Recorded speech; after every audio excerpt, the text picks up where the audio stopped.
About my eating habits right now, I'm probably a 90-10 split, where 90% of my food is towards my goals, which are health at the moment, and just trying to feel better and feel healthier. And the other 10% is pizza. May do some pasta here and there, yeah, for sure. Crumble cookies for sure because I love crumble cookies, and I'm not here for the hate. So if you hate crumble cookies, please just go. I'm kidding. Don't go. Stay and hit that. Care to find out why these social media chefs are ruining your health? Here's why. Yo, what's going on, everybody? Thank you for joining me on another episode of the podcast, the Simple Habits, Great Results podcast. First and foremost, as always, I want to thank everybody for their views, likes, comments, subscriptions. I do really appreciate it, and it doesn't go unnoticed. And if you're not subscribed, please do me a favor and hit that subscribe button, and I will really appreciate it. You can even hit the notifications, and you'll be notified whenever I release a video, which is once a week at least now for now. We'll see what happens later on. But to get into this episode of the podcast, we are going to be talking about why the social media chefs are ruining your health. For starters, it's all entertainment. Granted, I like being entertained. I'm pretty much like everybody else. I like football. I like to look at food that looks amazing and delicious. I even like to try to recreate those things. But at the end of the day, I understand that it's all for entertainment purposes. When you think about what watching football is, granted, I love sports, love it all. But when you watch it, what are you typically doing? You're just sitting there, right? And we know that sitting is not really great for the body. Although we do it anyways, we know that sitting is not necessarily great for the body. And the same thing goes for these social media chefs that whip up these delicious foods. Like, I remember one day I saw this guy, he was making this cheeseburger, this smash burger, and he put like three different patties. He had like five slices of cheese, some bacon, sauteed onions, which is disgusting, mayonnaise, which is disgusting, ketchup, mustard. He had the whole shebang, and it looked amazing. But then I started to think about that. It's like, God, that shouldn't seem healthy. It doesn't seem like that's going to help me reach my goals. It sure doesn't feel like I'm going to make it past tomorrow if I ate that. So I never made it. I just watched it. But I know there are a lot of people who will watch those things and make that. And yeah, I know that's just one meal. It's just one meal. It's just one meal. Live your life, Q. Yeah, it's just one meal. I've heard all these things before. But the thing that most people don't realize is that one meal, because it's so good, it turns into another.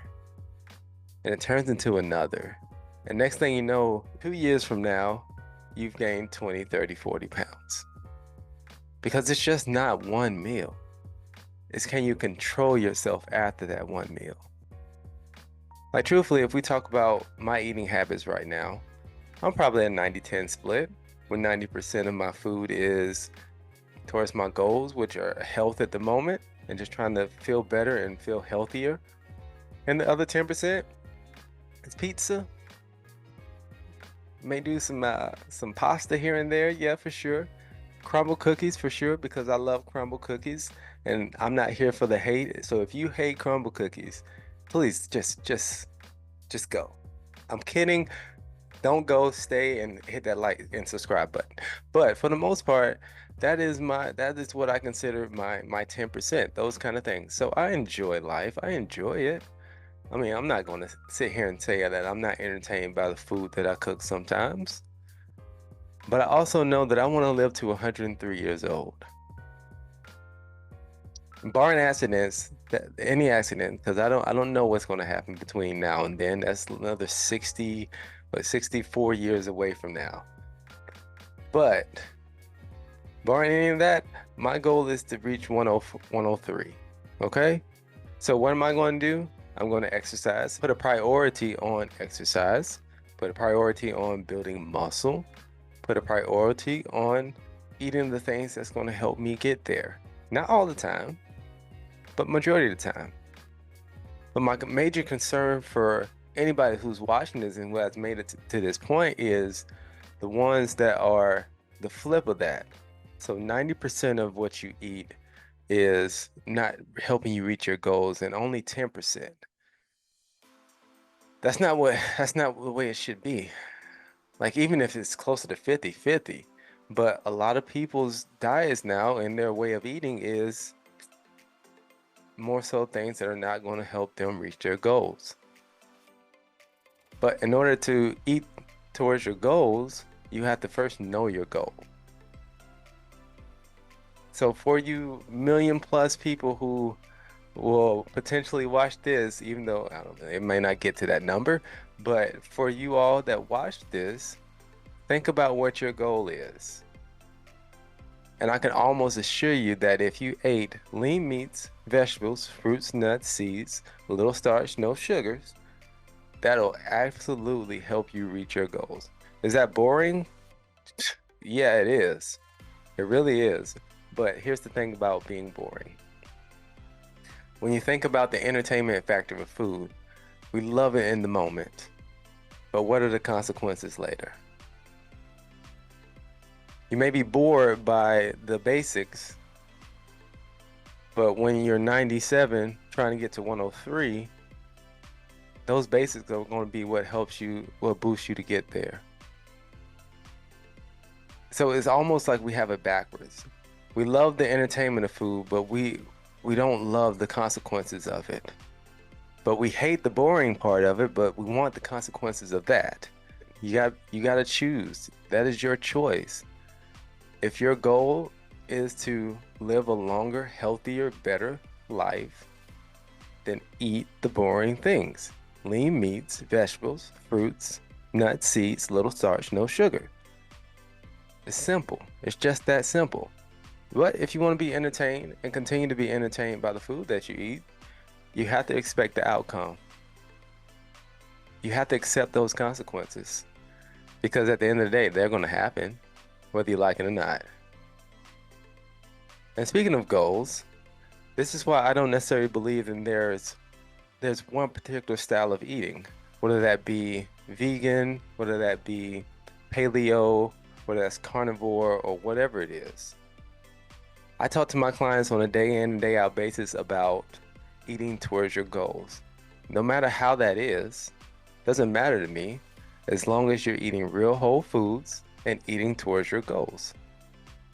It's just that simple.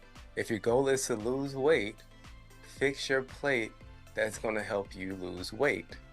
If your goal is to be healthy and to minimize the health risks that come with everyday living and being an adult and being a human being, then eat foods that are going to cause less inflammation, that's going to make you feel satiated but not overly full, that's going to help with your blood sugar levels and all that stuff.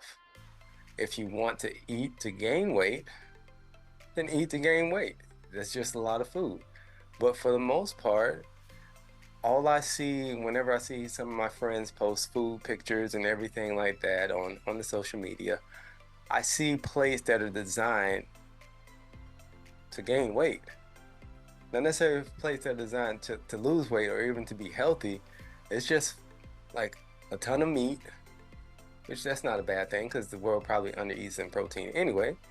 But a ton of meat, tons and tons and tons of like starches like rice, vegetables, not vegetables, but rice, potatoes, candy yams, cakes, the cookies, all that stuff. They got all that kind of stuff on there instead of majority vegetables. And even if you have vegetables, guess what's on top of that?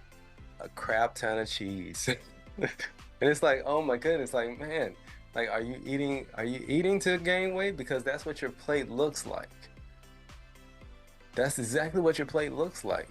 So I think in all honesty, as a society, we all need to readjust what a plate should look like.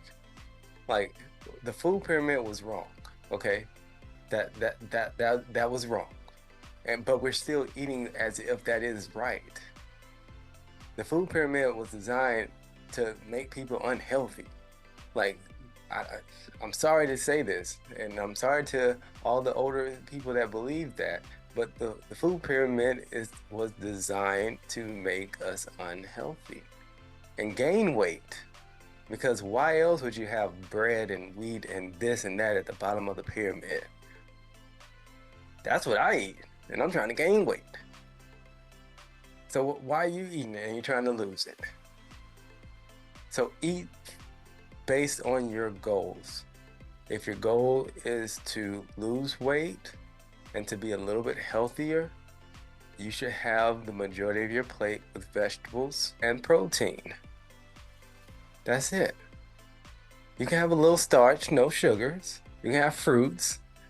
But again, going back to the simple basics, lean meats, vegetables, fruits, nuts, seeds, little starch, no sugar. And that is going to design you a plate that's going to optimize your health and optimize the way that you're going to live your life. But again, if you're not doing that and you're not consistently doing that, don't approach me about which way should I eat when it comes to vegan or paleo or this or that, because I'm going to tell you straight up, hey, if you're not eating lean meats, vegetables, fruits, nuts, seeds, little starch, no sugars, then try that first and then tell me how you feel. Because I'm pretty sure you're going to feel better. And by feeling better, you'll be able to do more. And when you do more, you'll have a better life. So it's funny how when you think about the entertainment factor of food, it actually makes you not be able to enjoy life more. But when you're eating towards your goal of being healthy, you can actually enjoy life more. It's the funniest thing how backwards it is. You don't enjoy life while eating entertaining stuff. It may be good in the moment, yeah, for sure. Because who doesn't like ribs? I mean, unless you don't eat pork. And who doesn't like a huge steak with like tons of avocado and oh, mashed potatoes and rice and all this stuff on the side? Who doesn't like that? I do.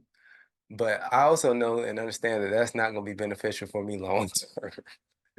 It'll be great for in the moment. And that's what a lot of us live for is the moment, not necessarily understanding that the consequences of this moment are huge because it all comes back to bite you. It all comes back to get you to either help you in the end or hinder you in the end. And I choose for it to help. What is your choice?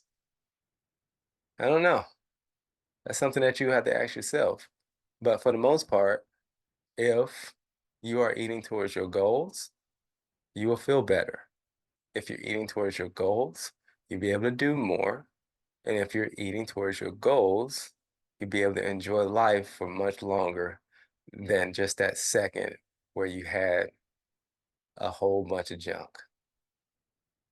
So, choice is yours.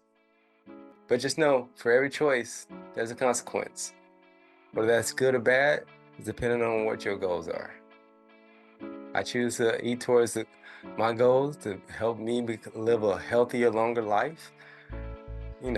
Outside of accidents, because that stuff happens, but my expectation is 103. I mean, that's I think that's good because that's the way that I take care of my body. So we'll see. But for the most part, that's what it's all about. Eating towards your goals. Don't necessarily focus on the entertainment value of the social media chef. Don't necessarily worry about whether you eat this way, that way, or don't worry about that. Because if you're not eating the fundamentals, then you're probably missing the point anyway. So eat towards your goals and see what happens. Eat real food and see what happens.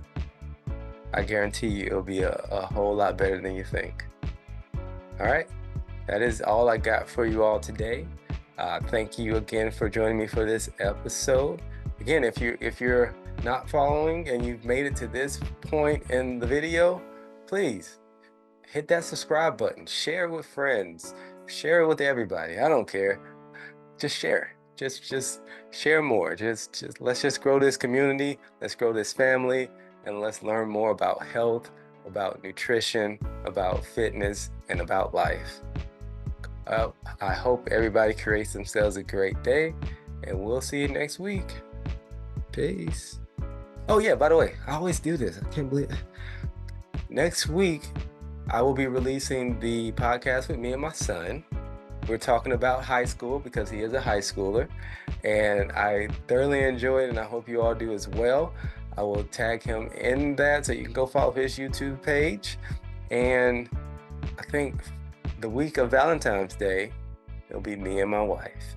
That's going to be a lot of fun. So I hope everybody creates themselves a great day again. Thank you for everything, and we'll see you on the flip side. Peace.